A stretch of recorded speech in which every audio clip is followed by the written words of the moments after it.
अस्सलाम वालेकुम जी। सलमान आबिद, शफीक अवान और खालिद क्यूम के साथ मैं हूँ इसाराना। प्रोग्राम खबर की खबर में आपको खुश आमदीद कहता हूँ। पहला दिन है हफ्ते का और हमें उम्मीद है कि ये दिन आपके लिए बहुत सारी एनर्जी लेके आएगा। ढेरों दुआएं आपके लिए और हमारी दुआ है कि ये दिन पाकिस्तान के लिए बहुत अच्छी खबरें लेके आए। अखबारात ने अहम खबरों को किस तरह देखा, एक नज़र डालते हैं। आसमा जहांगीर कॉन्फ्रेंस से मफरूर मुल्जिम के खिताब पर वफाकी वजीर इत्तलात और नशरियात चौधरी फवाद हुसैन का असूली मौकफ। साबिक चीफ जस्टिस ऑफ पाकिस्तान ने मुबैना ऑडियो कॉल को जाली करार दे दिया, जबकि बल्दियाती इलेक्शन के लिए वजीर आजम का टीम तश्कील देना आज के तमाम कौमी अखबारात में नुमाया तौर पर शाया है। रोजनामा जंग की सुर्खी आसमा जहांगीर कॉन्फ्रेंस से मुतालिक है। अल्फाज हैं, आसमा कॉन्फ्रेंस मफरूर से खिताब करवाना जजिस की तौहीन हुकूमत। रोजनामा दुनिया ने इसी खबर के लिए इन अल्फाज का चुनाव किया। सीनियर जजिस के बाद मफरूर की तकरीर अदलिया की तौहीन, सुप्रीम कोर्ट बार गैर जानिबदार रहे। आसमा जहांगीर कॉन्फ्रेंस में शिरकत से मुआज़रत चौधरी फवाद हुसैन, जजिस को सियासी इज्तिमा से दूर रहना चाहिए शहजाद अकबर। रोजनामा एक्सप्रेस ने साबिक chief justice of Pakistan Saqib Nisar की मुबैना ऑडियो लीक से मुताल्लिक खबर को सफ़े अव्वल पर जगह दी। मुबैना ऑडियो साकिब निसार ने जाली करार दे दी। रोजनामा नवाए वक्त ने वजीर आजम के बयान को सुर्खी के तौर पर लिया। Punjab local government act assembly से जल्द मंजूर कराया जाए। माफिया 6000 अरब की सरकारी जमीन पर काबिज, वजीर आजम इमरान खान। रोजनामा पाकिस्तान ने भी वजीर आजम के बयान को ही अहमियत दी। अल्फाज हैं, महमूद रशीद को बल्दियाती इलेक्शन का टॉस, तफवीज उम्मीदवारों के लिए कमेटी तश्कील। लैंड माफिया 5600 अरब की सरकारी जमीन पर काबिज, वजीर आजम इमरान खान। अंग्रेजी अखबार डॉन की टॉप स्टोरी के अल्फाज हैं, IMF में unveil step for revival of package today. The Nation की लीड स्टोरी है, state land worth trillions in courts by mafia, political elite says PM। Express Tribune की मेन स्टोरी है, XCJP terms explosive audio clips fabricated. The News ने वफाकी वजीर इत्तलात और नशरियात के बयान को फ्रंट पेज पे शाया किया। Speech by abs counter is contempt Fawad. Daily Times की हेडलाइन स्टोरी है, lack of rule of law the biggest problem. ये थी जी अहम खबरें अखबारात की और एक नज़र डालते हैं रन डाउन पे। आसमा जहांगीर कॉन्फ्रेंस में मफरूर मुजरिम का खिताब, अदलिया की तौहीन, चौधरी फवाद हुसैन। इलेक्ट्रॉनिक वोटिंग की मुखालिफ नून लीग ने पहली बार EVM मुतारिफ कराई। मुस्लिम लीग नून की एक और नाकामी, जस्टिस रिटायर्ड साकिब निसार ने मुबैना ऑडियो जाली करार दे दी। लैंड माफिया 6000 अरब की सरकारी जमीन पर काबिज, वजीर आजम इमरान खान। स्मोक से फजाई आलूदगी, पंजाब में सूरत हाल खतरनाक। सिंध में सहाफ़ी अजीज मेमन का कत्ल और सिंध हुकूमत की खामोशी। आज के प्रोग्राम में रोजनामा 92 का इदारिया, टकराव के बजाय इदारों में हमआहंगी की ज़रूरत, और रोजनामा डान में डॉक्टर मलिहत लोधी साहिबा का कालम विंटर ऑफ डिस्कॉन्टेंट अहेड शामिल है, और टॉप ट्रेंड स्मोक इन लाहौर पे भी गुफ्तगू होगी। अस्सलाम वालेकुम जनाब। वालेकुम अस्सलाम क्या हाल जनाब, है? क्या हाल चाल है ठीक आपके? ठाक ठीक ठाक हैं? है। ये मुझे महसूस होता है, ये आपको भी, कि मंडे का वो जो पहला प्रोग्राम होता है उसमें ज़रा हम आगाज़ में थोड़ा सा सुस्त होते हैं। नहीं, सबको महसूस होता है। सब मेरा ख्याल है और वीकेंड 2 दिन छुट्टी गुजारने के बाद जब आप आते हैं तो उधर टेम्पो आपको पता है बनने में थोड़ा सा टाइम लगता है। अच्छा, तो वो मेरा ख्याल है और टेम्पो कोई थोड़ा सा, थोड़ा लगता है कि सर्दी का भी असर होना शुरू हाँ हो वो भी हाँ ये बात भी है, सर्दी का से भी जरा बंदा स्लो हो जाता है थोड़ा सा। गर्मी में जरा तेज रहता है, वो पसीने शसीने आए होते हैं, बंदा साफ साफ करता रहता है, तो वो चलता रहता है। एक आज फवाद हुसैन साहब ने जो आसमा जहांगीर कॉन्फ्रेंस थी उसमें शिरकत नहीं की, और उन्होंने कहा कि जनाब अली कॉन्फ्रेंस के अंदर एक मफरूर मुजरिम का खिताब जो है वो अदलिया की तौहीन है। एक रिपोर्ट देखते हैं, फिर इसके बाद मैं इस पर आपसे बात करता हूँ। आसमा जहांगीर की याद में मुनक्किद कॉन्फ्रेंस के मुंतजमीन की जानिब से इख्तितामी सेशन में अदालत से सजाई याफ्ता मुजरिम का खिताब रखने पर वफाकी वजीर इत्तलात और नशरियात चौधरी फवाद हुसैन ने दो टोक मौकफ अपनाते हुए कॉन्फ्रेंस में शिरकत से इनकार कर दिया। ट्विटर में जारी अपने बयान में चौधरी फवाद हुसैन का कहना था कि चीफ जस्टिस और सीनियर जजों की तकरीर के बाद एक मफरूर शख्स का कॉन्फ्रेंस से इख्तितामी खिताब रखना जजों और अदलिया की तौहीन है। ये मुल्क और आइन का मजाक उड़ाने के मुतरादिफ है। उन्होंने कहा कि आसमा जहांगीर कॉन्फ्रेंस में मुझे मदऊ किया गया था। मुझे बताया गया कि कॉन्फ्रेंस का इख्तिताम एक मफरूर मुल्जिम की तकरीर से होगा, जिस पर मैंने कॉन्फ्रेंस में शिरकत से मुआज़रत कर ली है। जी, फवाद साहब ने शिरकत से माजरत कर ली। शफीक साहब, अब फवाद साहब को जो स्टैंड है वो बनता तो है कि ये कौन सा तरीका है कि एक प्लेटफॉर्म जिस पे अदलिया के मोजिज़ जज साहिबान मौजूद हों और जिन्होंने सज़ा दी हो एक मुजरिम को, वही उसमें खिताब भी कर दे।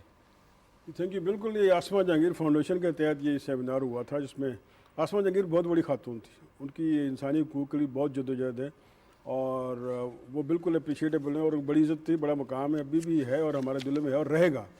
लेकिन देखिए, एक उनकी याद में एक फंक्शन किया गया है, रेफरेंस किया गया, लेकिन उसको कंट्रोवर्शियल बना दिया गया। जब आप हर मामले में सियासत को ले आएंगे और अपने सियासी आकाओं को खुश करने के लिए उन्हें अपना प्लेटफॉर्म दे देंगे, तो उसका रिजल्ट यही निकलेगा। फिर आप देखें, चीफ जस्टिस ऑफ पाकिस्तान से बड़ा कोई है पाकिस्तान में इंसाफ के वाले से, वो वहाँ मौजूद थे, जजेस मौजूद थे, बाकी सियासतदान मौजूद थे। और उसके बाद आपने एक मफरूर जो मुजरिम है उनको ले आए। आप कम अज़ कम ये ख्याल करना चाहिए कि जिस प्लेटफॉर्म में हमारे जजेस आ रहे हों, जिस शख्स को उन्होंने सज़ा दी हो, वो उस प्लेटफॉर्म में आके अपनी सफाई पेश न करे या अपना केस पेश ना करे। उसने अपना अदालत में केस पेश किया, वो थॉरली सुना गया और फिर अदालत ने उसे सज़ा दी। अब उसको मासूम साबित करने के लिए या उसको बेगुनाह साबित करने के लिए आसमा जहांगीर फाउंडेशन का जो सहारा लिया गया, ये मुनासिब नहीं है। और फवाद चौधरी साहब ने बिल्कुल ठीक कहा है कि जिस प्लेटफॉर्म पे जजेस होंगे और उस पर एक मफरूर मुजरिम भी हो खिताब करेगा, ये अदलिया की तौहीन है। अब चीफ जस्टिस साहब को सोचना चाहिए कि ये क्यों कर हुआ, क्या उन्हें इल्म नहीं था, क्या उनके इल्म में लाए बगैर ये किया गया था। मेरी जो ज़ाती राय, हो सकता है मैं गलत हूँ, कि चीफ जस्टिस साहब को शायद ये पता ना हो और उन्हें वो बाकायदा लिस्ट ना फराहम की गई हो कि कौन कौन इसमें आ रहा है, अदरवाइज़ वो उसमें अवॉइड करते। और फिर मैं यही कहूँगा, हर मामले में सियासत को ना लाएं। अब सारा मलबा इस पर फेंक रहे हैं अपना एहसन बून सुप्रीम कोर्ट बार एसोसिएशन पे। ये सुप्रीम कोर्ट बार का फंक्शन ही नहीं था, ये आसमा जहांगीर का फंक्शन था। थैंक्स टू समा आबिद साहब, उन्होंने ब्रीफ किया। तो उसमें यह है कि अब अगर हर चीज़ में सियासत लाएंगे, अपने सियासी आकाओं को खुश करेंगे, तो फिर ये इतना प्यारी खातून थी, इतनी दबंग खातून थी, ह्यूमन राइट्स के वाले से बहुत बड़ा नाम है, उसका फंक्शन भी आपने मिट्टी में रोल दिया। ठीक है। अब क्या सलमान, आप समझते हो कि जब कोई इस लेवल पे फंक्शन होता है तो उसके गेस्ट और उसके स्पीकर्स पहले से डिटरमिनेट नहीं होते और जो लोग आ रहे होते हैं उन्हें नहीं बताया जाता? देखिए, ये पूरी जो कॉन्फ्रेंस है एक ख़ास प्लानिंग के तहत की गई है और इसका जो एजेंडा था वो इदारों के दरमियान एक टकराव पैदा करना था। इसके जो गेस्ट है उसको भी ख़ास तरीके से सिलेक्ट किया गया। मसलन आप देखिए ना, सारी अपोजिशन के लोग उसमें आपको नजर आए, आपको जो मीडिया अपोजिशन है वो आपको उसमें बड़ी सरगर्म नजर आई, आपको जो बुकला अपना वो है वो आपको बड़े एक्टिव नजर आए। और सबका नैरेटिव क्या था, यानी एजेंडा था आसमा जहांगीर की याद में, और आप उसको अपने अपने एजेंडे के तहत उसको इस्तेमाल कर रहे हैं। यानी अपोजिशन जमातों ने, जो पीडीएम है वो नाकाम हो गई, लेकिन अब पीडीएम अदलिया के जरिए या वकला तंजीमों के जरिए या आसमा जहांगीर फाउंडेशन को इस्तेमाल करके अपना एजेंडा जो है वो हम पे मुसल्लत कर रही थी। अच्छा, मीडिया के हजरात वहां अपना एजेंडा मुसल्लत करने की कोशिश कर रहे थे। अच्छा, फिर उसके बाद आप देखिए जो अपोजिशन के लोग आए उन्होंने क्या किया, उन्होंने आसमा जहांगीर से ज्यादा नैब पे तनकीद की, उन्होंने तनकीद की अपना इदारों के ऊपर तनकीद की, उन्होंने जुडिशरी पे तनकीद की। अच्छा, फिर उसमें आपने खास प्लानिंग के तहत जो एक साबिक वजीर आजम की जो तकरीर करवाई, उससे आपने मैसेज क्या दिया है? मैसेज ये दिया है कि जनाब ये जो अदलिया के फैसले हैं ना, हम नहीं मानते, आप अदालतों को डिसोन कर रहे हैं और वहां अपना एक पॉलिटिकल एजेंडा वहां पे मुसल्लत कर रहे हैं। एक बात। दूसरी बड़ी बात यह है कि ये सारे जो जितने लोग वहां पे इकट्ठे थे, क्या इन्होंने इस बात पे बहस की कि पाकिस्तान के आम आदमी का मसला जो इंसाफ है उसको कैसे ट्रांसपेरेंट करना है?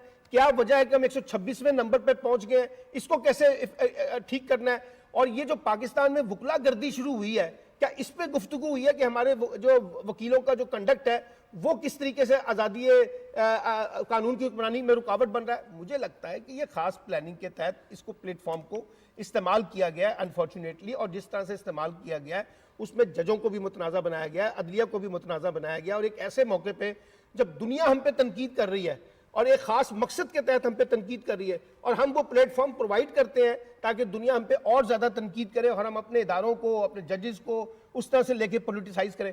जितनी बातें यहाँ पर की हैं बहुत से लोगों ने, उसमें सवाल तो ये ठीक है। उठता है ना कि आपका अपना आपका अपना कंडक्ट क्या है। जब बिल्कुल आप ठीक। अपने इक्तिदार में थे तो आप किस तरीके से बिहेव कर रहे थे। खालिद साहब, जो सलमान बात कर रहे हैं कि ये सारा कुछ ऐसा लगता है कि प्लान था, एक मनसूबाबंदी के तहत ऐसा हुआ, तो क्या इसके जो नताइज थे जो वो चाह रहे थे वो मिल सके? देखिए, इसमें यह है, अगर आप देखें कि इस कॉन्फ्रेंस के अंदर जो है जो इवेंट्स हुए उससे बज़ाहिर तो ये है कि सियासी मकासद जो थे अब वो हासिल करने की कोशिश जो है वो की गई, और उसमें जो निशाना बनाया गया इस कॉन्फ्रेंस में वो अदारों को जो है वो निशाना बनाया गया। ख़ास तौर पर जो अदलिया थी, अदलिया को एक मखसूस मकासद हासिल करने के लिए दबाव में लाने की जो है वो एक एफ़र्ट की गई, और इसमें जो है यकीनन ये जो प्रोग्राम था वो आसमा जहांगीर फाउंडेशन के ज़ेरे इंतज़ाम ही किया गया था, क्योंकि उनकी याद में था।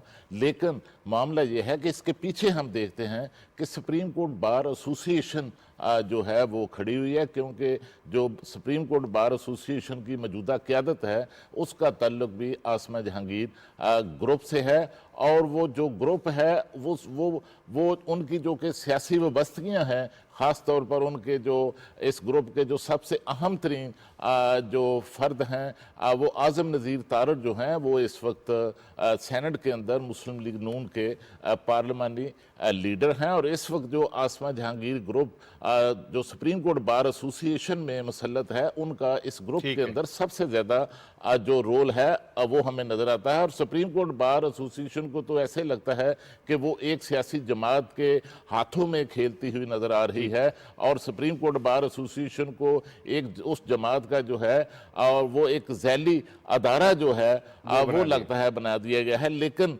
जिस अंदाज से जो है वहाँ जो एक मफरूर जो मुल्ज़म है उनकी वहाँ खताब करवाया गया, उससे तो अदलिया की जो है वो तज़हीक करने की बज़ाहिर जो है वो कोशिश नजर आती है। सेनेटर अली ज़फ़र साहब लाइन पे हैं।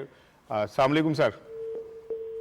वो मैं हले वो ड्रॉप कर गए। अच्छा राना साहब, देखिए जो ये मुसलमान उसूल है, हम भी जानते हैं, जो हमने पढ़ा लिखा ज़िंदगी में, जो एक दुनिया के नॉर्म्स हैं कि ये जो अपना केस है, आपका फैसला होता है वो अदालत करती है। बिल्कुल सही। अदालत आपको पूरा मौका देती है, आप उसको सुनते हैं। ठीक है। अब देखें, ये जो मरीम नवाज और नवाज शरीफ की जो अपनी एक पेशी हो चुकी है, उनकी जो अपील की है अपने केस के हवाले से, पहले कोई वीडियो आ गया, फिर एक ऑडियो आ गई, अब नवाज शरीफ ने कल खिताब किया है। तो आप क्या समझते हैं कि ये खिताब जो है क्या अदलिया पे दबाव का नहीं है? बिल्कुल ठीक। इसके लिए एक इतना बड़ा प्लेटफॉर्म इस्तेमाल किया गया। शफीक साहब, सबसे पहली बात तो ये कि ये इंतहाई अफसोसनाक बात है कि जजेस की मौजूदगी में इदारों के ख़िलाफ़ नारेबाजी हो। ये तो बहुत बुरी बात है। मैं समझता हूँ कि हमारे जो मोअज़्ज़िज़ जुडिशरी है उसको इसका ज़रूर नोटिस लेना चाहिए कि उनकी मौजूदगी में माफ़ कीजिएगा अगर उनकी मौजूदगी में इदारों के ख़िलाफ़ बात हो, नारेबाजी हो, और वहाँ का जो माहौल था वो ऐसे लग रहा था जैसे किसी दूसरे मुल्क के खिलाफ सेमिनार हो रहा है, कुछ सियासी जलसा है, सियासी जलसा है। ये एक बड़ी अफसोसनाक बात है। दूसरी बात ये है कि जो कानून के निफाज के ज़िम्मेदार हैं वकला, उन्होंने ये सारा कराया। बिल्कुल हक है कि वो हुकूमत की पॉलिसियों के ऊपर तनकीद करें, बिल्कुल उनका हक है कि वो अगर किसी से मुतफिक नहीं है तो उसके ख़िलाफ़ बात करें, लेकिन प्लेटफॉर्म जो है वो उसका इंतखाब जो है ना बड़ा मैटर कर रहा होता है। अब आप चीफ जस्टिस साहब को बिठा के और मुल्क की रियासत के इदारों के ख़िलाफ़ गुफ्तगू करें तो ये किसी तरह भी महज़िब वो नहीं है। फिर दूसरी बात ये है कि जो आपने बात की कि ये तो इंसानी हकूक़ के हवाले से उनका काम है ना आसमा जहांगीर का, तो क्या इस पूरे प्रोग्राम में इंसानी हकूक़ के हवाले से कोई गुफ्तगू हुई? क्या इस पूरे प्रोग्राम में जो पाकिस्तानियों के मसाइल हैं उन पर गुफ्तगू हुई? कई हज़ार कई लाख केसेस ज़ेरे इल्तवा हैं, वो क्यों उस पर डिस्कस हुआ कि इंसाफ कैसे फराहम किया जाए? आप सियासी एजेंडे के ऊपर बात कर रहे हैं, आप सियासी एजेंडे के ऊपर खिताब कर रहे हैं। और फिर सबसे आखिरी बात ये कि अगर जिन अदलिया ने एक बंदे को कहा कि ये झूठा है, इसने ख़जाने के अंदर गड़बड़ की, उसको कह के सबसे अहम तरीन ओहदे प्राइम मिनिस्टरशिप से हटाया, अगर उसी जुडिशरी की मौजूदगी में वही मुल्जिम खिताब कर रहा है तो उससे बड़ा मुजरिम, तो उससे बड़ा क्या मजाक हो सकता है सर? इससे बड़ा कोई मजाक असल हो में सकता है? उन्होंने तो किया उन्होंने उनकी तकरीर सुना के ना बुनियादी तौर पर ये मैसेज दिया है कि देख लीजिए हम इस हद तक ताकतवर है और ये है आपकी आज़ाद अदलिया और ये है आपके अदालती फैसले और ये है आपके जजों के फैसले। अजहर और सदीक साहब, जिस तरह जज साहिबान की मौजूदगी में अली अहमद कुर्द ने जिस तरह तकरीर हाँ। की और अदलिया पर जिस तरह के सवालात जो है उठाए। वो शफीक साहब उठाया गया, और ख़ास तौर पर देखिए कि जिस हाई कोर्ट के अंदर जो नवाज शरीफ साहब का केस लगा हुआ है उस हाई कोर्ट के चीफ जस्टिस साहब को भी आपने बुलाया हुआ है, मदऊ किया हुआ है, तो वहाँ फिर उसके बाद नवाज शरीफ साहब की तकरीर का कोई जवाब नहीं बनता। खान साहब ये सारा अदलिया में प्रेशर डालने की है ना, हाँ, कि अपने केस के लिए कोई रियायत लें। अजहर सदीक साहब लाइन पे हैं, मारूफ कानूनदान है। अजहर साहब, कल जो ये आसमा जंगीर कॉन्फ्रेंस चल रही है, इसमें एक मफरूर मुजरिम से खिताब कराया गया, किस नज़र से देखते हैं इसे आप? देखिए, बुनियादी तौर पर एक बात तो बड़ी क्लैरिटी के साथ आ गई कि ये सेमिनार जो कोई भी था ये एक प्लान एजेंडा था, और चेन ऑफ इवेंट अगर सारे देख ही जाएं, जिस तरह नवाज शरीफ ने प्लानिंग के साथ उस गैंग ने कोशिश की, ताना शमीम की वीडियो उस टाइम पे आया, इस्लामाबाद हाई कोर्ट की हेयरिंग होने से कबल बाकायदा ये प्लान करके रखा गया और इस बात को बताया नहीं गया जनाब चीफ जस्टिस या बाकी जजेस को कि इसी से खिताब करना है नवाज शरीफ ने। जहाँ तक दूसरी बात एक देखे साहब, एक मैं बड़ा क्लियर हूँ, मैं बड़ा क्रिटिक हूँ आसमा जहांगीर का, ये माइनॉरिटी के हवाले से कुछ हो सका थोड़ा बहुत काम हो, लेकिन पब्लिक इंटरेस्ट में ह्यूमन राइट में कोई नहीं।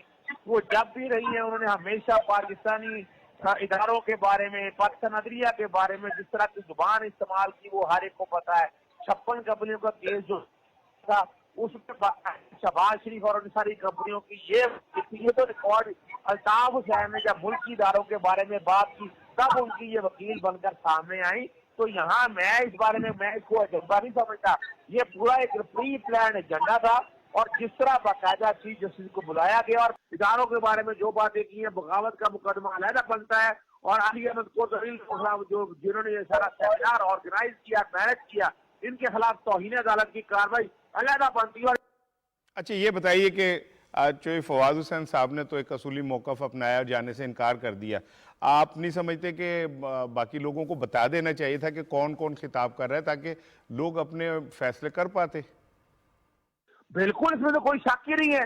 फवाद चौधरी ने बहुत जबरदस्त स्टैंड लिया है और वकील भी हैं, और कमाल की बात है कि वो ये शो का लिबरल उन्हें पसंद भी करते हैं, लेकिन उनका इस बात पे स्टैंड लेना इस बात का सबूत है। और वैसे भी शर्म आनी चाहिए थी ये खास तौर पर एजे के आसमा जहांगीर फाउंडेशन के लोगों को कि एक वो आदमी जो कन्विक्ट है, जिसको हजारों के बारे में बात करता है, जिसको बाकायदा एब्सकॉन्डर है, और इसको यहाँ पैमरा ने बैन किया हुआ है।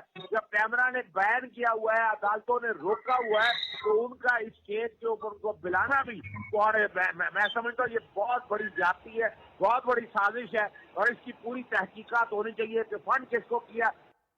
बहुत शुक्रिया अजहर सदीक साहब। आपने देखा कि नवाज शरीफ साहब जो हैं वो पैमरा पर तो के अहकामात की रोशनी में और टीवी चैनल्स पर तो उनकी खबर नहीं चल सकती, वो बैन है, लेकिन उसके साथ जो प्रिंट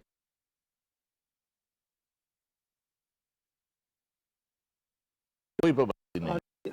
इस पे भी बिल्कुल ठीक होनी है। चाहिए। अच्छा सर, अब जो एक नई चीज़ सामने और कल आते ही वो डिफ्यूज़ भी हो गई, जस्टिस साकिब निसार साहब की एक मुबैना वीडियो सामने आई जिसका उन्होंने फौरी तौर पे तरदीद भी कर दिया गया।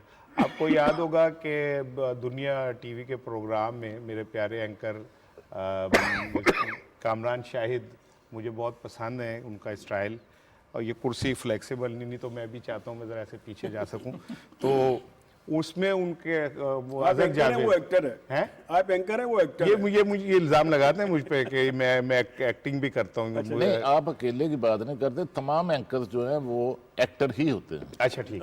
अच्छा, उसमें अजहर जावेद, आपको याद होगा, उसने कहा था कि ये तो जस्टिस शमीम का तो पहला कतरा है, अभी बहुत कुछ आना है, और उसने कहा था कि अभी चंद दिनों में आप एक बड़ा धमाका सुनेंगे, तो ये धमाका सामने आ गया शफीक साहब। अब देखें, मसला ये कि मुस्लिम लीग नून हमेशा ना वो अपना ग्राउंड से बाहर खेलती है, जहाँ मैच हो रहा था वहाँ वो ना गुड़ी गुड़ी अपने आप को करती है कि मुझसे बेहतर कोई है ही नहीं, लेकिन बाहर वो साजिशें करके कभी जज अरशद मलिक की वीडियो आ गई, कभी ये कभी कोई वीडियो आ गई, कभी कोई ऑडियो आ गई, ये इनका डे वन से वतीरा है। अब जो ये खिताब है, जैसे आसमा जहांगीर की जो याद में जो रेफरेंस हुआ था, उसमें जो उनका लीडर का खिताब जो है वो भी इसी से कड़ी कड़ी थी कि जैसे खालिद साहब ने कहा कि वहाँ पे इस्लामाबाद हाई कोर्ट के चीफ जस्टिस भी थे। असल में ये अदलिया में दबाव डालने के लिए है कि भाई अब हमें सुने।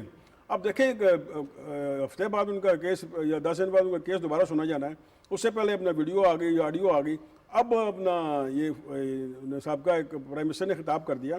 तो ये सारा एक प्री प्लान है, एजेंडा उनका कि अदलिया में प्रेशर डालना है कि हम इससे आगे भी जा सकते हैं, और फिर हमेशा ये अदलिया को अपने जूते की नोक पर रखते हैं। माजरत के साथ अदलिया का हम बहुत एहतराम करते हैं, बिल्कुल ऐसे ही हम लेकिन भी बहुत। जो अपोजिशन, जो नून लीग का वतीरा यही है, आप शहजाद शाह साहब देख लें, फिर सुप्रीम कोर्ट में हमले से देख लें, थ्रू आउट उनका यही है कि अगर इंसाफ उनके हक में आ गया तो अदलिया की बल्ले बल्ले, नहीं तो उनसे फिर बुरा कोई है ही कोई नहीं। बिल्कुल फिर देखें ये जो ऑडियो मैंने भी सुनी इसकी, जो अपना साकिब निसार साहब की, तो थोड़ा सा मुझे भी आपसे सीखा मैंने इलेक्ट्रॉनिक जर्नलिज्म, जी। तो वो मैंने मशीन पर रख के देखा, उसमें बहुत सारे लैप्सेस हैं।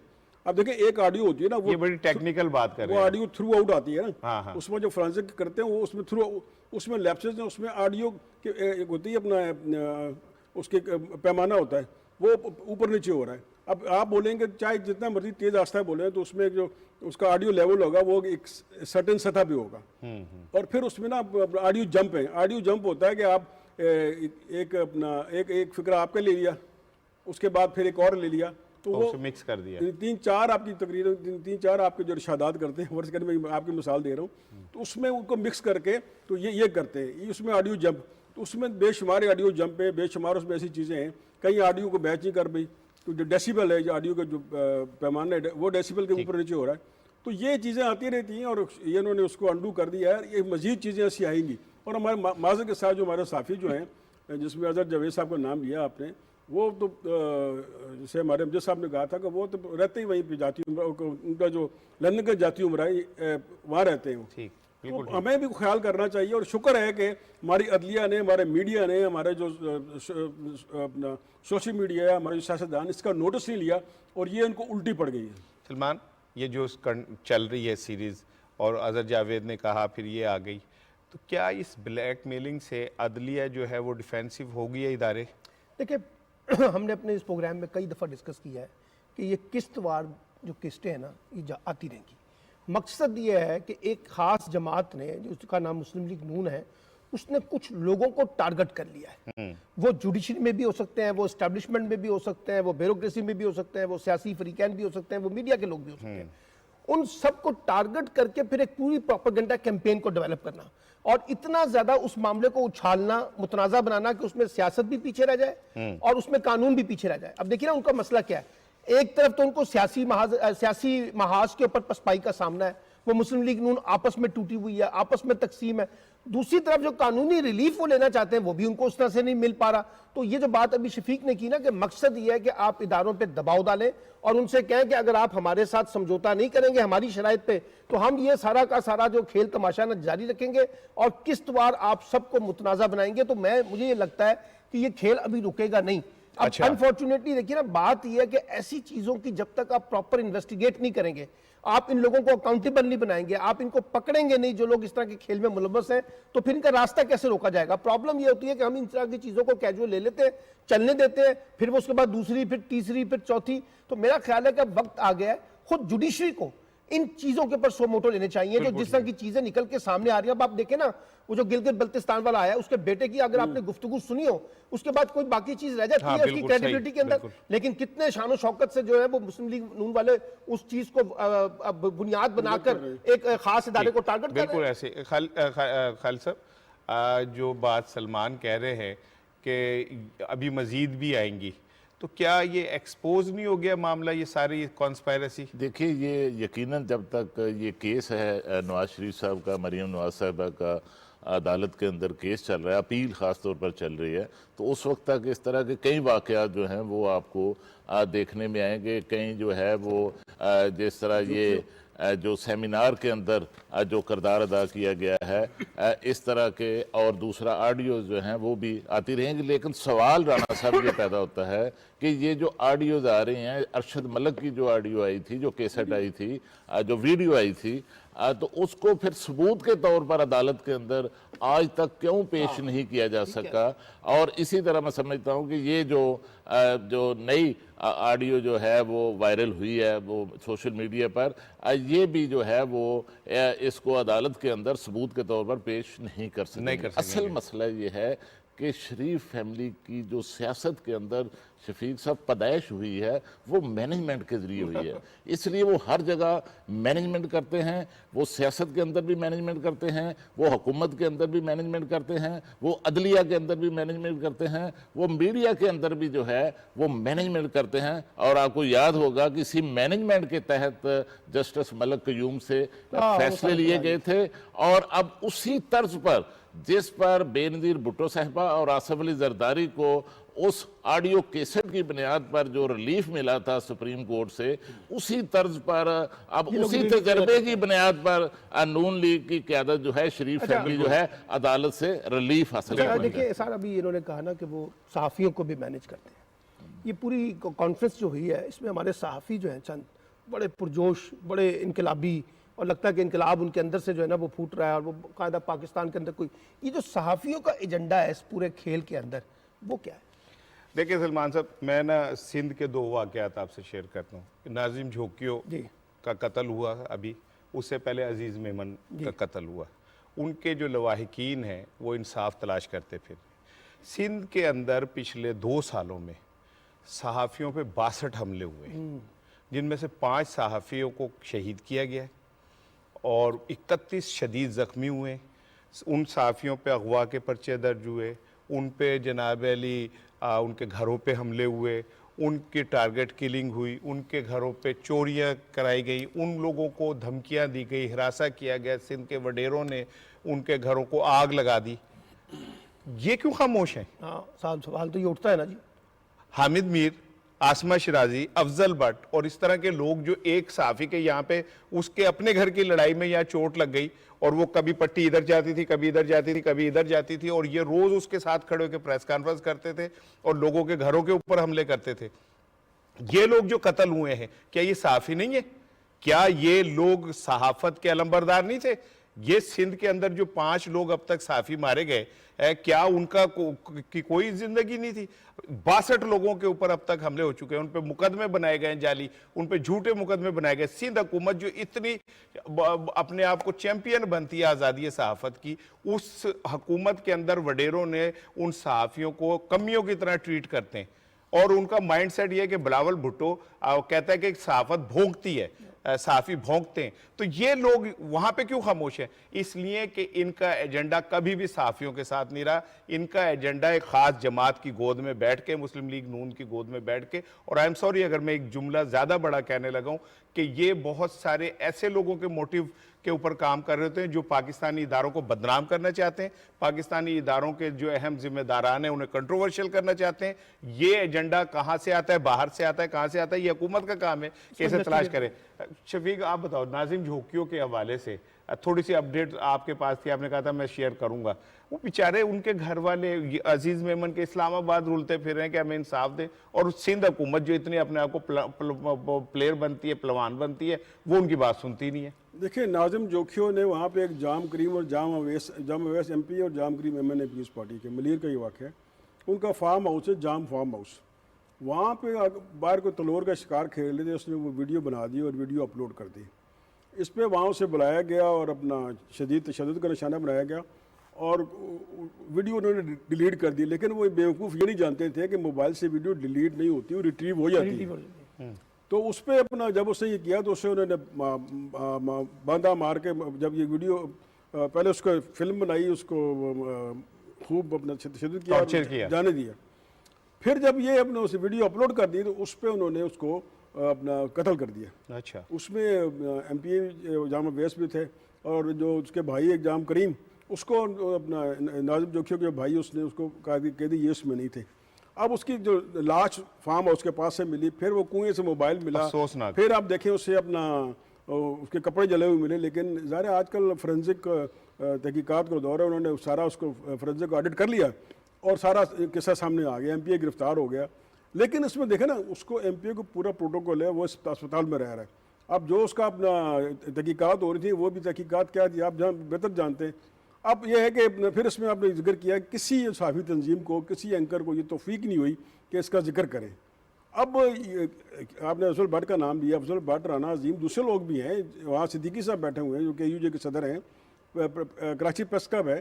तो ये अब देखें, ये या तो आप अपना जिस तरह सलमान साहब ने कहा कि कल की जो कॉन्फ्रेंस है उसमें सहाफ़ी टोला सबसे आगे था, क्या हमारे जो अपना अदलिया के लोग हैं, अपना सॉरी अदलिया के वकला हैं, उसमें इतनी बड़ी कॉन्फ्रेंस में कोई जिक्र किया है कि सहाफ़ियों के साथ क्या हो रहा है? सहाफ़ियों के आप मरोने मेरे तो आपका जो मखसूस टोला है वहाँ मौजूद था, ना उस मखसूस टोले ने जिक्र किया और ना ही किसी सहाफ़ी तंजीम ने जिक्र किया। अब सिंध हुकूमत की क्या बात करें आप? इतने कत्ल हुए अब तक, मेजर अजीज मेमन का नाम लिया कि वो अभी तक वहाँ पे इंसाफ के लिए दर बदर फिर रहा है, फिर ये जोखियों का कत्ल हो गया। अब ये हो रहा है, कोशिशें हो रही है कि भाई मुकमका करके उसको किसी तरह से केस को फारिग किया जाए। लेकिन अगर हमारी तंजीमें फ़ाल हो और उन बजाय वो सियासत या सियासी जमातों को आलाकार बनने के सही सहाफ़ियों के हकूक़ के लिए बात करें तो कोई जोखियों कत्ल ना हो, कोई अजीम मेमन कत्ल ना हो, कोई सहाफ़ी ज़ख्मी ना हो। बिल्कुल ठीक है। सिंध हुकूमत जो है वो सहाफ़ियों के तहफ़्फ़ुज़ करने में पूरी तरह नाकाम है। नाकाम इस तरह है कि भाई अगर उन मुजरिमों को सज़ा मिल जाए जो सहाफ़ियों के ऊपर हमले करते हैं या उनके, तो मामला ठीक हो जाए। ऐसा लगता है कि सिंध हुकूमत खुद ये चाहती है कि वहाँ पे सहाफ़ियों की ज़बान बंदी हो जाए। देखिए सर, वहाँ तो मसला ये है ना कि जो लोग भी पीपल्स पार्टी के ख़िलाफ़ बोलेंगे, ख़ासतौर पर इंटीरियर सिंध के अंदर, वो सियासी वर्कर हो, वो आपके मुखालिफ सियासी जमातों के लोग हों, वहाँ के शायर, अदीब, दानिश्वर हों, कोई भी हो, आप अंदाज़ा लगाइए तवात्तर के साथ उन लोगों को वहाँ पर मुज़ाहमत का सामना करना पड़ता है, इस हुकूमत के कॉन्टेक्स्ट में भी और हुकूमत के अंदर जो इनफरादी सतह पे बड़े ताकतवर लोग हैं। बिल्कुल ठीक। अच्छा, अब मसला ये है कि पीपल्स पार्टी का तो एक डेमोक्रेटिक फेस है और वो पाकिस्तान के अंदर जरा बाकी जमातों के मुकाबले में ज़्यादा इंपॉर्टेंट जमात है मेरे नज़दीक। और बिलावल साहब जिस अंदाज से एक रोशन ख्याली को पेश करते हैं, डेमोक्रेसी के साथ, ह्यूमन राइट्स के साथ अपनी एसोसिएशन को वो जोड़ते हैं, तो ये तो बिलावल साहब का इम्तिहान है ना कि बुनियादी तौर पे बिलावल साहब पूरे पाकिस्तान के अंदर, पूरी दुनिया में डेमोक्रेसी और ह्यूमन राइट्स की बात करें, लेकिन अपने सूबे के अंदर अगर कोई ह्यूमन राइट्स की वायलेशन हो रही हो, जर्नलिस्टों के साथ कोई वाकयात हो रहे हो, उस वक्त उनकी जबान जो है वो बंद हो जाती है, उस वक्त वो कुछ बोलते नहीं है। इस सारे मामलात के अंदर भी जो कुछ हुआ है, अजीज मेमन से शुरू हो जाए और बाकी जगह तक आ जाए, आप देखिए कोई बड़ा प्रोएक्टिव रोल हमें पीपल्स पार्टी का नजर नहीं आया। ना वहां पे रजा रब्बानी साहब बोलेंगे, ना खुर्शीद साहब बोलेंगे, ना कोई और बोलेंगे, वैसे वो हर महाज पे बात करने के लिए तैयार है। अच्छा, इसी तरीके से देखिए जो हमारे वहां के जो सहाफी हैं, उनका जो माशी कत्ल हो रहा है उसके ऊपर कितना बोलते हैं। ये जो छोटे सहाफी हमारे छोटे डिस्ट्रिक्टों के हैं, उनके साथ जो ज्यादतियां हो रही हैं, उनके लिए आपने क्या कुछ कर लिया है? तो मेरा कॉन्टेक्स्ट सिर्फ ये है कि ठीक है, बाकी पूरे पाकिस्तान में भी सहाफी बड़े मुश्किल हालात में काम कर रहे हैं, उनको बड़े मसाइल का सामना है, लेकिन जो सिंध हुकूमत जो सबसे ज्यादा चैंपियन है, उसका रोल तो बाकी सूबों के लिए एक रोल मॉडल होना चाहिए था ना, अनफॉर्चुनेटली। लेकिन हम वो देख रहे हैं वहां पे भी ताकत के अंदाज में चीजों को दबाया जा रहा है, और यही वो रवैया है जिसकी वजह से पीपल्स पार्टी का मुकदमा जो है वो डेमोक्रेसी और ह्यूमन राइट्स के हवाले से उसके ऊपर सवालात उठते हैं। बिल्कुल ठीक है खालिद साहब, सिंध हुकूमत का जो रवैया सहाफ़ियों के तहफ़्फ़ुज़ के हवाले से और सहाफ़ियों पे जो तशद्दुद होता है, उन पे जाली मुकदमात बनते हैं, जाली मुकदमात तो सिंध हुकूमत की मर्ज़ी के बगैर नहीं बन सकते। देखिए, सिंध के अंदर जिस तरह अजीज़ुल्लाह मेमन की बात जो है वो आपने की कि 19 माह हो चुके हैं, उनके ख़ानदान को इंसाफ नहीं मिल सका, वो दर दर के ठोकरें जो हैं वो खा रहे हैं, लेकिन उनकी जो है सुनवाई नहीं हो रही। इसी तरह इस साल भी एक वहाँ पर इंटीरियर सिंध के अंदर एक हिंदू जर्नलिस्ट जो हैं उनका भी जो है वो कत्ल हुआ है, और दिन दिहाड़े कत्ल हुआ है।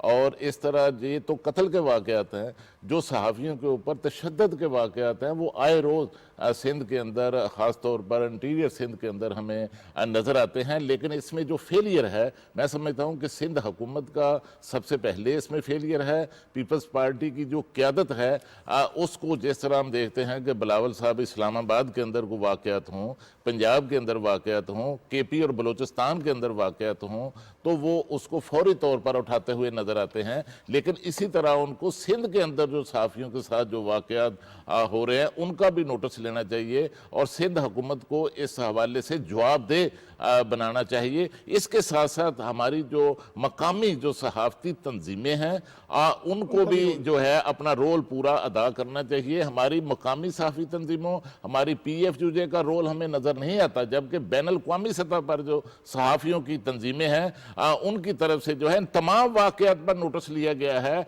और कार्रवाई का मुतालबा जो है वो हमें नज़र आता है। और जिस तरह ये 2 रोज़ा सेमिनार जो लाहौर के अंदर हुआ इंसानी हकूक़ के हवाले से, आसमा जहांगीर की बड़ी खिदमत थी, तो इस सेमिनार के अंदर ये वाक़या जो सिंध के अंदर इंसानी हकूक़ की जो पामाली हो रही है वो वाक़यात क्यों नहीं उठाए? बिल्कुल सही, बिल्कुल ठीक, बहुत शुक्रिया। अब एक ब्रेक ले रहे हैं जी, ब्रेक के बाद आएंगे और ये जो सहाफ़ी सिंध के हों, पंजाब के हों, बलूचिस्तान के हों, KPK के हों, वो सहाफ़ी जिनको ये जो पेशावर तंजीमों के सरबराह हैं अगर तवज्जो नहीं देंगे तो हम तो उन पर बात करेंगे। एक छोटा सा ब्रेक लेते हैं।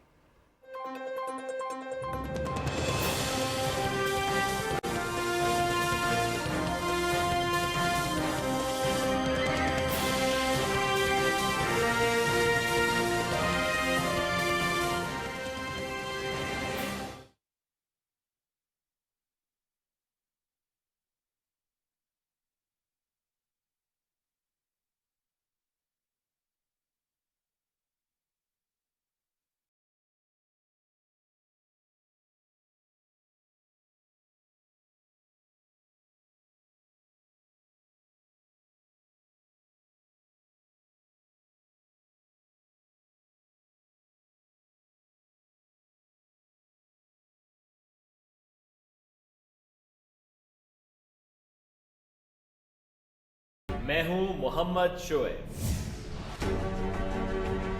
और मैं हूं ज़रिया राजपूत। हम बात करेंगे हर उस खबर पर और हर उस वाक़े पर जिसका ताल्लुक बराह रास्त हम सब से है। हमारी मजहबी और माशरती अक़दार से है, पाकिस्तान से है। इस दौरान जिंदा करेंगे गुजरे हुए ऐसे लम्हात को जो आज भी हमारी हंसी यादों का हिस्सा है और रखेंगे नजर मुस्तकबिल पर कि हर आने वाला नया दिन पूरी कौम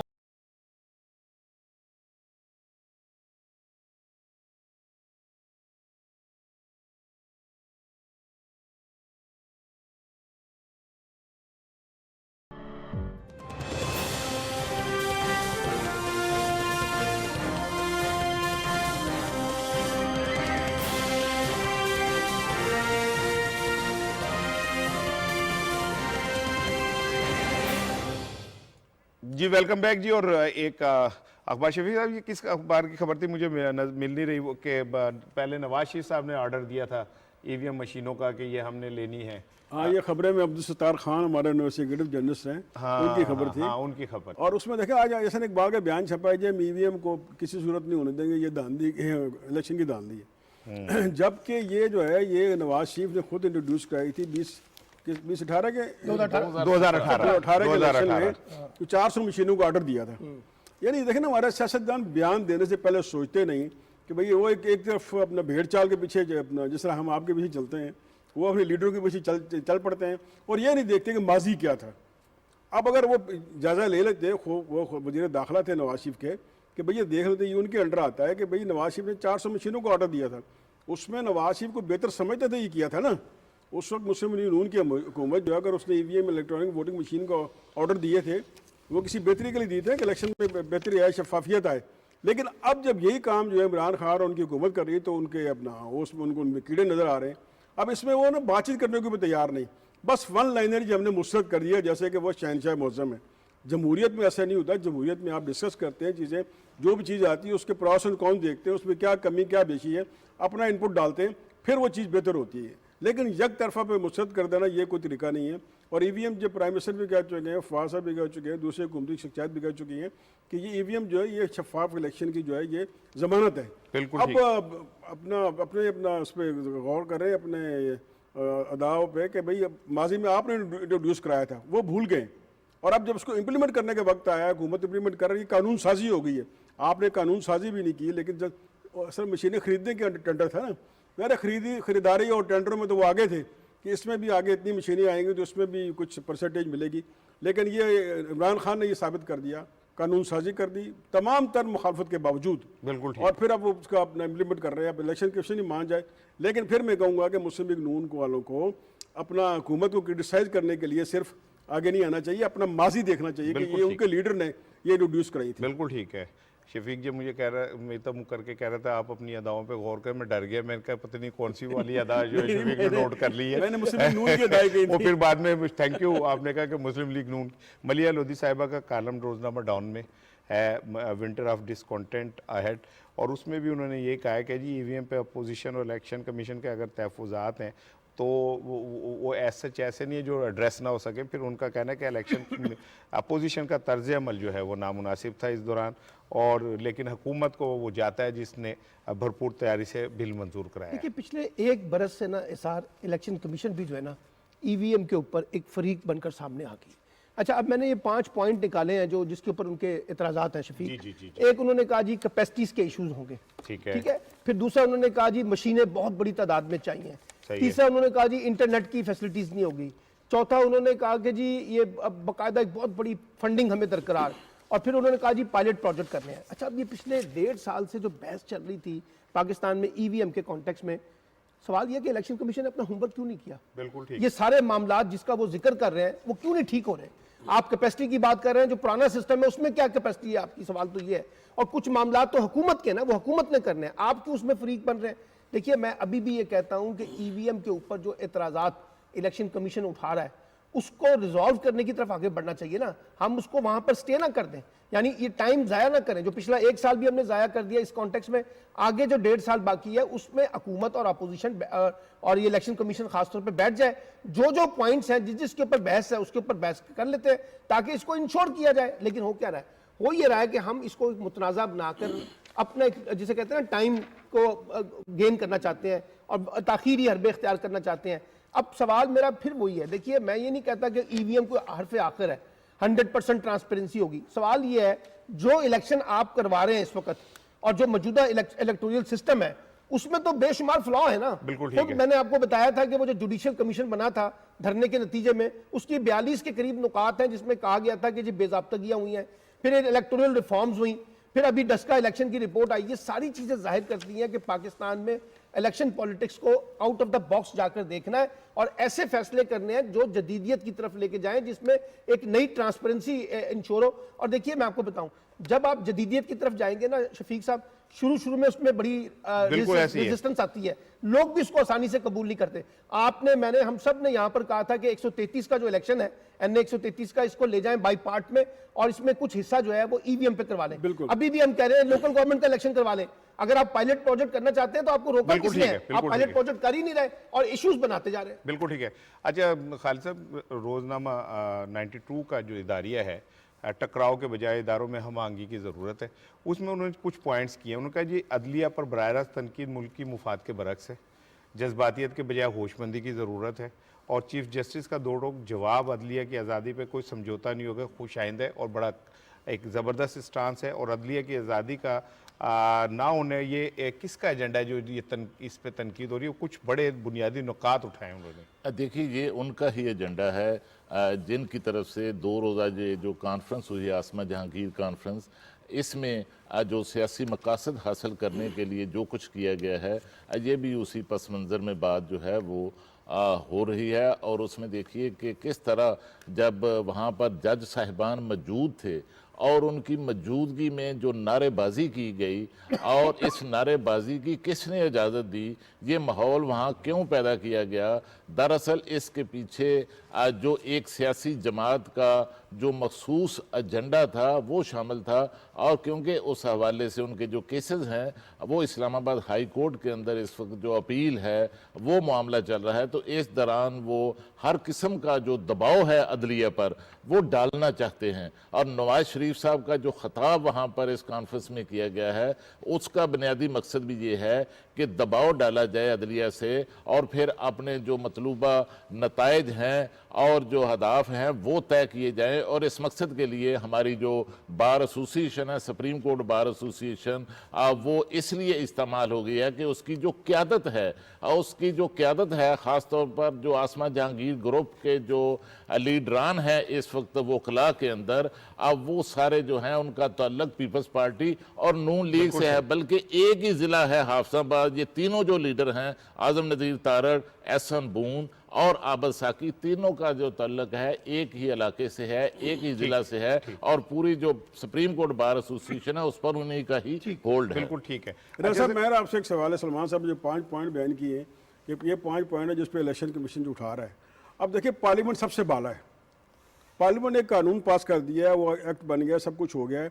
अब इलेक्शन कमीशन को उस पर अमल करना चाहिए, बजाय वो कीड़े निकाले। फंड देना, मैनेजमेंट, ये बाकी चीज़ें सारी हुकूमत की हैं।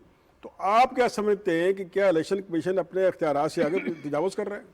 शफीक साहब, बात यह है कि हम तो पहले दिन से हम सब का चारों का मौक़िफ़ ये है कि जब रियासत और रियासत की सबसे सुप्रीम जो पार्लियामेंट है उसमें कानून साजी होगी तो अब उसमें इफ़ एंड बट्स की गुंजाइश ही नहीं है। अब तो आप स्ट्रेट अवे उस पर अमल करना है। हाँ, अमल करने में जो भी मुश्किलात हैं वो आप बाकी इदारे मिल के सारे उसके ऊपर काम करेंगे और उसका हल निकाल लेंगे। लेकिन अगर वो ये समझते हैं कि इस तरह करने से तो ये कुछ नहीं होगा, होना वही है जो पार्लियामेंट तय कर चुकी है। प्रोग्राम का सर वक्त खत्म हो रहा है, तो लाहौर जो है वो फिजाई आलूदगी में पहले नंबर पे आ गया। शुक्र है हम किसी मामले में एयर क्वालिटी का इंडेक्स जो है 350 रिकॉर्ड किया गया और कोट लखपत में जो AQI है वो 531 था। और महकमा मौसमियात कहती है कि इससे बचने के लिए आप वो मास्क इस्तेमाल करें। तो हमारे साथ सूबाई वज़ीर माहौलियात जनाब बाऊ रिजवान साहब मौजूद हैं। मैं इनका ज़रा उनसे पूछेंगे जी क्या हल निकाला जाए। बाऊ जी, पंजाब में आलूदगी के मसले को हल करने की तरफ आप क्या कर रहे हैं, क्या कोशिशें कर रहे हैं? इसको कंट्रोल करने के सबसे ज्यादा एमिशंस होते हैं ना, वो होते हैं व्हीकल्स के। तो उसमें हमने अब कांग्रेस में फैसला कर लिया इलेक्ट्रॉनिक व्हीकल्स का। लेकिन उससे पहले हमने इनको कह दिया कि क्योंकि ये ट्रांसपोर्ट डिपार्टमेंट के अंदर आता है, तो हमने उनसे कह दिया कि जो भी डीजल गाड़ी है वो फिल्टर के बगैर नहीं आएगी और जो दूसरी गाड़ियां होती हैं पेट्रोल, वो कैटलिस्ट इन्वर्टर के बगैर नहीं सड़क पे आएंगी। ठीक, अच्छा सर, ठीक है, आपने बताया। ये बताइएगा कि एक मंसूबा ये भी सामने आया था कि जी मसनूई बारिश बरसाई जाएगी, उसका क्या बना? अभी वो स्टेज नहीं आई और वैसे भी कोई भी न्यूज अभी तक ऐसा नहीं कर सका शायद, और अभी वो स्टेज नहीं आई। जब आएगी तो सारे ऑप्शन हैं हमारे पास, हम लोग देख लेंगे। अच्छा सर, ये जो स्मोक है इसका तो बहुत पहले से शोर मच गया था कि ये सर्दियों में आके ये कब्जा करेगी लाहौर पे। तो ये नाअहली नहीं है कि हम उसे पहले ही इसके हल निकाल लेते और वो जो सबब बनते हैं उनको पहले पकड़ लेते तो ये मसला पैदा ना होता? नहीं, कोई ऐसी नाली नहीं है। देखें, ओवरनाइट चेंजेस नहीं आती और पिछली दफा से जो हमारी स्टेबल बनने से होती है ये जो धुआं वगैरह, तो इस दफा 37% कम है। और बेसिकली ये इस मौसम में हवा लग जाती है और उसमें नमी होती है तो वो ठहर जाते हैं पार्टिकुलर्स। अदरवाइज इतनी पोल्यूशन तकरीबन हर जगह रहती है और मौसम भी ठंडा होता है इसलिए ये स्टॉक हो जाती है। और हम तो दिन रात काम कर रहे हैं और अल्लाह का शुक्र है हम इसको बहुत ज़्यादा काबू भी पा चुके हैं। शफीक साहब, वो कहते हैं हम बहुत ज़्यादा काबू पा चुके हैं लेकिन इसके बावजूद भी हम नंबर 1 है। मेरा ख्याल है कुछ एफर्ट्स को थोड़ा सा रीडू करने की ज़रूरत है ताकि काबू पाया जा सके प्रॉपर तरीके से। देखें, अब मिनिस्टर साहब कह रहे हैं कि हम कर रहे हैं, लेकिन हमें ग्राउंड पे कोई एफर्ट नज़र नहीं आ रही है। स्मोक दिन ब दिन बढ़ती जा रही है। अब स्मोक का ये है कि देखिए, ये एक कुदरती उसको ले लें आप और उसमें सबका हिस्सा है, मेरा आपका सबका हिस्सा है, पूरी कौम का हिस्सा है। किसान फसलें जलाते हैं, फिर जो गाड़ियों का और उनका धुआं का है। अब प्राइम मिनिस्टर इमरान खान ने सबसे पहले तवज्जो दी थी कि माहौलियाती आलूदगी की तरफ, जिस पे आज तक इतने हाई लेवल पे ये मसला उठाया ही नहीं गया। बिल्कुल सही कह रहे हैं। अब देखिए, या तो कोई प्लानिंग ये करे ना कि जो डीजल गाड़ियाँ हैं उनके टाइमिंग कर दी। जैसे आपके लंदन और न्यूयॉर्क में देखा होगा कि वो जहाँ रश आवर हो वहाँ गाड़ियाँ उस एरिया में गाड़ियाँ कम कर देते हैं। अच्छा, कोई ऐसी प्लानिंग करें कि जो धुआं देने वाली गाड़ियाँ हैं या इवन जो डीजल गाड़ियाँ हैं या दूसरी जो गाड़ियाँ अगर पेट्रोल गाड़ी में धुआं देने वाली हैं तो उसको उनका टाइम बाइंड करते हैं कि इस टाइम ये नहीं आ सकती, शहर में नहीं आ सकती, ताकि कुछ लोगों को सहूलत हो। बाकी ये अपना कुदरती आफत है, मसनूई बारिश की बात की, वो बहुत महंगी है। बहरहाल मैंने कहीं देखा था सोशल मीडिया पे कि हुकूमत वो तैयारे भी खरीद रही है मसनूई बारिश के लिए। बिल्कुल, अल्लाह करे चाहिए अल्लाह करे बेहतर हो। देखें आप सांस के सलमान साहब देखें, सांस उनको तकलीफ है, आपको है, हमें सांस लेने में दुश्वारी होती है। तो बहरहाल इसमें हुकूमत को कुछ बेहतर इकदाम करने चाहिए, लेकिन हमें भी करने चाहिए। बिल्कुल ठीक है। खैर साहब, प्रोग्राम का वक्त खत्म हो रहा है। मैं चाह रहा था जो हमारे साथ पंजाब लगता है इंडियन, वहाँ पे किसान फसलें जलाते हैं, एक सबब वो भी है। मतलब पाकिस्तान के जो फैक्ट्स हैं वो अपनी जगह, ये भी एक सबब है। देखिए, जिस तरह खेल के मैदान के अंदर हमारे ज़्यादा मुकाबले जो हैं वो हमें इंडिया के साथ ही नज़र आते हैं, तो आज का जो ये आलूदगी है और स्मोग है, इसमें भी लाहौर और दिल्ली के दरमियान ही हमें लगता है कि मुकाबला जो है चल रहा है। अभी तो जो है आज तो शायद बहावलपुर पहले नंबर पर है, लाहौर दूसरे पर और कराची तीसरे पर, और जो है उसके बाद जो है नहीं तीसरे नंबर पर दिल्ली है, और उसके बाद कराची 9वें नंबर पर है। तो इस तरह ये मुकाबला जो है ये दिल्ली और लाहौर के दरमियान ही हमें ज़्यादा नजर आता है। आज के प्रोग्राम का नाज़रीन वक्त ख़त्म हो रहा है, और बड़ी चूँकि संजीदा गुफ्तगू हुई, जाते जाते एक बड़ी दिलचस्प खबर आपसे शेयर करना चाहता हूँ। जाम के चट्ठा में एक राना ज़ीशान है, मेरे रिश्तेदार नहीं है वैसे, राना ज़ीशान है। उनको कहीं उनकी दोस्त ने कहा आप बहुत ज़्यादा खाते हैं, तो उसने क्या किया क्या उसने शाम को एक तस्वीर फेसबुक पे अपलोड की जिसमें दांतों का हार बना हुआ था, सारे दांत, और उसने कहा कि मैंने आपकी वजह से सारे दांत तोड़ दिए। वो बढ़िया शोर मचा। बाद में पता चला कि वो तस्वीर जाली है और राना साहब ने ऐसा नहीं किया। राना साहब ना हुए सियासत के और सहाफत के रंगबाज हो गए, जो रंगबाजियां करते हैं और टूटे हुए दांत दिखा के, झूठा खून बहा के, और वो कहते हैं हम हीरो हैं, और असल में वो साबित होता है आखिर में जाके कि वो खून देने वाले मजनू नहीं, दूध पीने वाले मजनू है। अल्लाह पाकिस्तान को ऐसे मजनुओं से बचाए। इंशाल्लाह कल मुलाकात होगी।